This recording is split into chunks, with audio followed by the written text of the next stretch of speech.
But for those of you who need a more literal science-based aspect of it, then preserve this precious secretion so as your body can be clean enough to accept the Holy Spirit, if you will, and you can embody the consciousness of Christ. Or the consciousness of Christ can embody you, I should say. And when you find that position,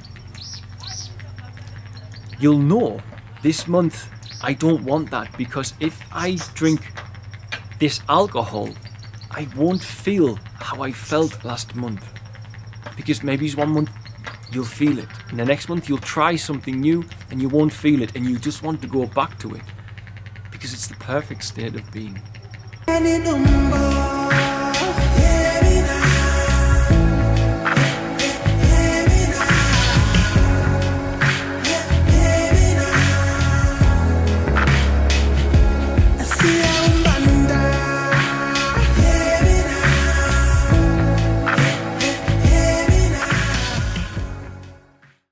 Hey guys, just made another video, but I want to make one on this because I've had it said many times.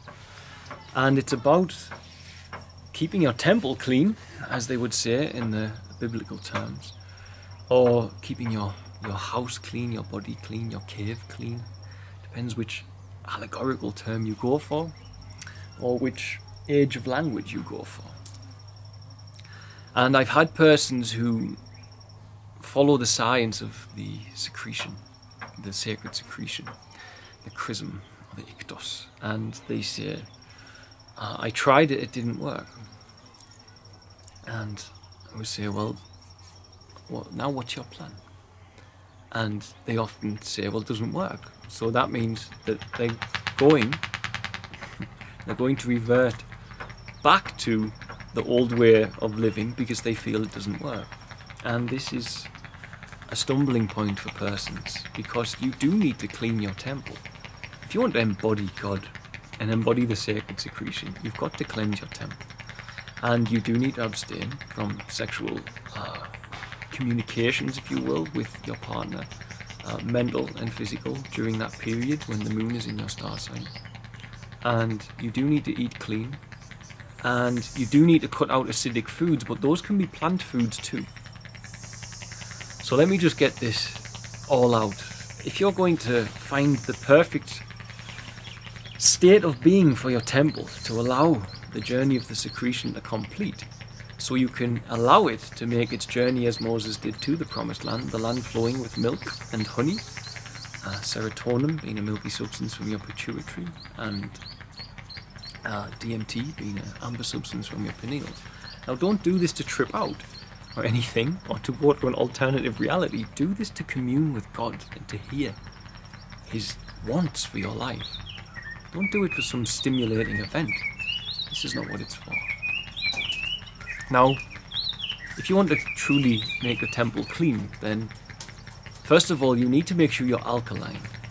Now, food combining plays a huge role in this. I food combine every single day, and it's a natural hygiene is the best principle to find it. However, natural hygiene does lump everything into raw foods, but you can, if you're eating some cooked foods, you can look which is a starch, which is a protein, which is a fat. And in food combining, you give your body the optimal means to digest. And in doing that, you eliminate the chances of fermentation. So if you eat a load of nuts and then a load of bananas on top of it, the bananas are going to have to wait inside your digestive tract for the nuts to be processed. And this can cause fermentation, and this can cause acidity in the body. So you want to avoid that, as well as the alcohol and the acidic foods, the highly acidic foods like the meats and stuff like this. And eat moderately at that time as well is something else that we need to do. But it needs to be a lifestyle change. It can't just be an event where you say, right, the moon's in my sign, so I'm not going to have sex, and I'm just going to eat some plant-based foods, and maybe you're still consuming acidic things like soda and stuff like this. You can't consume these things, they're very acidic. Learn about alkaline and acidity in your foods. And don't think that just because something is acid out here, it's acid in there. A lemon is very alkaline, for all out here it's acidic. And this is based on your digestive processes of the digestive ashes, as you would say, inside your body. But you can learn all these things. And let it be a lifestyle choice to cleanse your temple constantly so you can embody that which is God and the Lord, and that which is the secretion which can allow your body to become a much stronger antenna for prayer, and can also allow you to conquer many of the problems that we face. And by problems we face, I mean internal and external. It can make you stronger to deal with the world around you emotionally and spiritually, but it can also make you stronger to deal with your inner workings. It can help you to conquer your demons, as the age of the biblical language would call it. And to make way for the Lord, as it would have been said by the Baptist, then you need to cleanse your body, but you need to stick with it. So if it doesn't work this month, perhaps something unbalanced and you were too acidic, try again next month, because I guarantee it will happen. And once you feel it go into place, your life will be around this, just as it was for the ancients. Your life will be based around the preservation of this secretion, and in preserving that secretion and learning what unpreserves it, or what severs that connection, you will start to live in line with God. Now, even if you just follow the instructions of fasting and praying and to some degree the commandments, so as you're not lusting and committing adultery and sexually immoral and all of these things, if you follow these things, then you'll start coming towards that place anyway. But for those of you who need a more literal science-based aspect of it, then preserve this precious secretion so as your body can be clean enough to accept the Holy Spirit, if you will, and you can embody the consciousness of Christ. Or the consciousness of Christ can embody you, I should say. And when you find that position, you'll know this month I don't want that, because if I drink this alcohol, I won't feel how I felt last month. Because maybe 1 month you'll feel it, and the next month you'll try something new and you won't feel it, and you just want to go back to it, because it's the perfect state of being. It's a state of such peace and such love.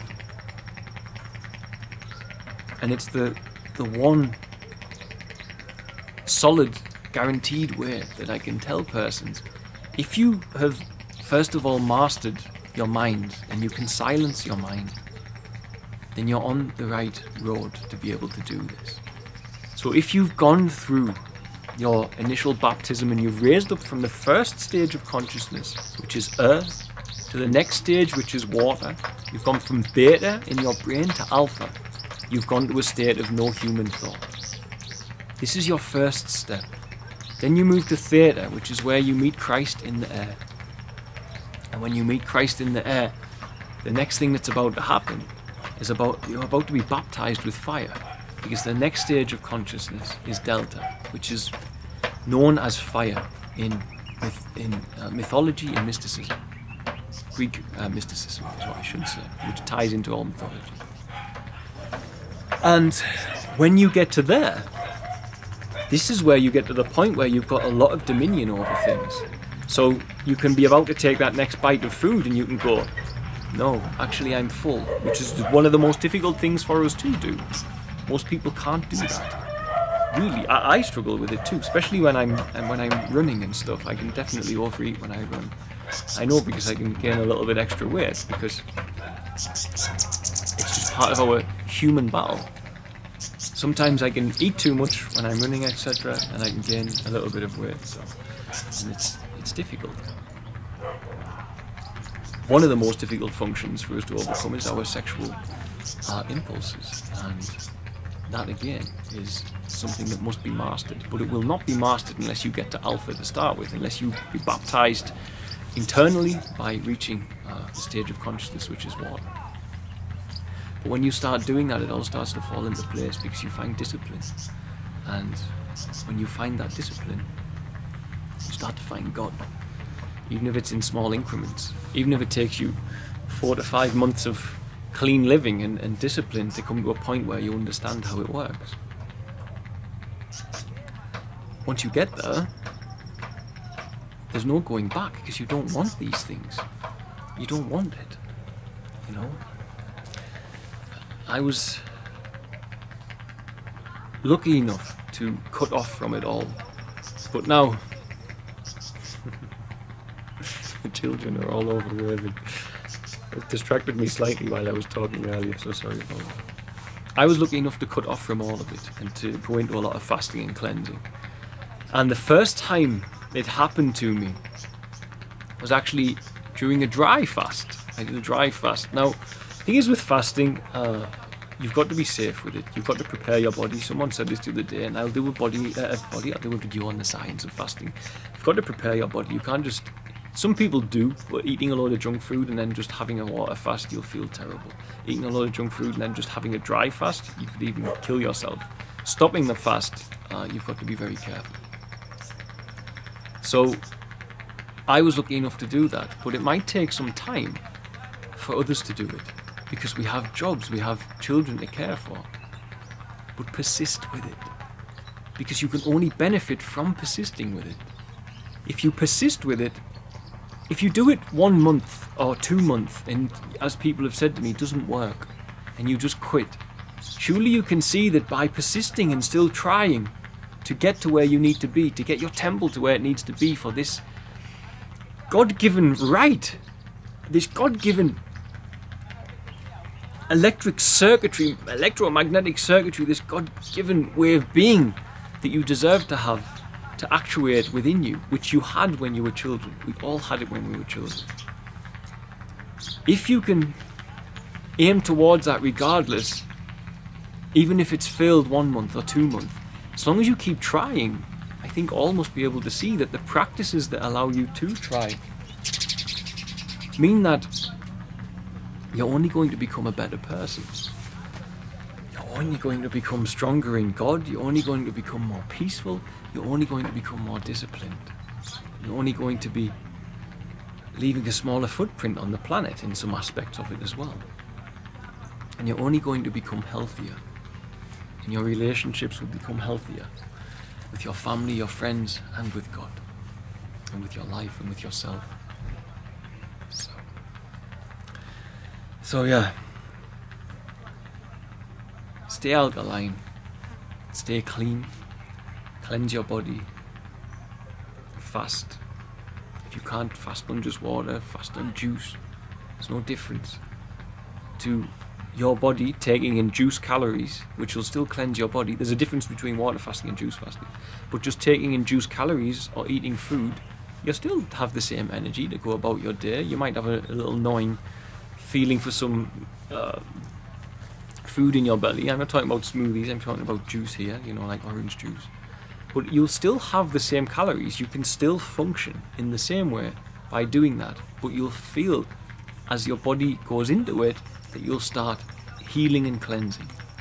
And if you drink just juice for a few days, you'll even find maybe you start getting spots on your face. And this is because your skin is a detox organ. It purges toxins out of your body. And within those toxins are your demons. So if people say I have a job and children, what do? Just keep drinking juice. Drink juice. You can juice fast. And it will cleanse your body and it will alkalize your body in a massive way. And it will allow you to make way for the Lord, or allow you to make way for the secretion. And you can still function. You still have the same energy levels. You'll just feel a bit funny in yourself as the toxins are processing. So, and it'll take longer than a water fast to clean your body that way, but at least it's an option. Because many of us are caught inside our routines, I know. So yeah, persist. Don't give up. It will happen. It happens to everybody. It's part of your human body. It's how your human body works. God made it that way. And those who discipline themselves and live as these spiritual masters live, they come to that state of being, and it's a wonderful place to be, believe me. And those who can't discipline themselves, they often end up walking in the darkness and walking in the chatter of our minds, because we're just not, our electric circuitry, our bodies are just not functioning in the best possible way, and it all becomes that little bit more difficult. So, okay, let me get off and finish enjoying the rest of this sunset. God bless.